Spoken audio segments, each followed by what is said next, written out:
fix a leak. So, hot tub. Not sure, it's a Calspot 5200 old, but it's still running good. I filled it up to that line last night, and pulled the filter media out.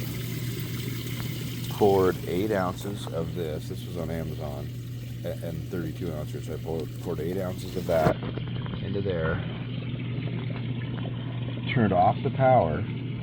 Turned the power back on. Set the filter cycle for 6 hours, because you can set the filter cycles. Set the filter cycle for 6 hours. Let it run all night.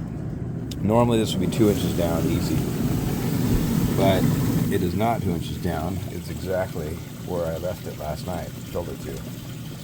So now the question is, that's all easy, that's on the internet everywhere, but now what? Do you drain the tub?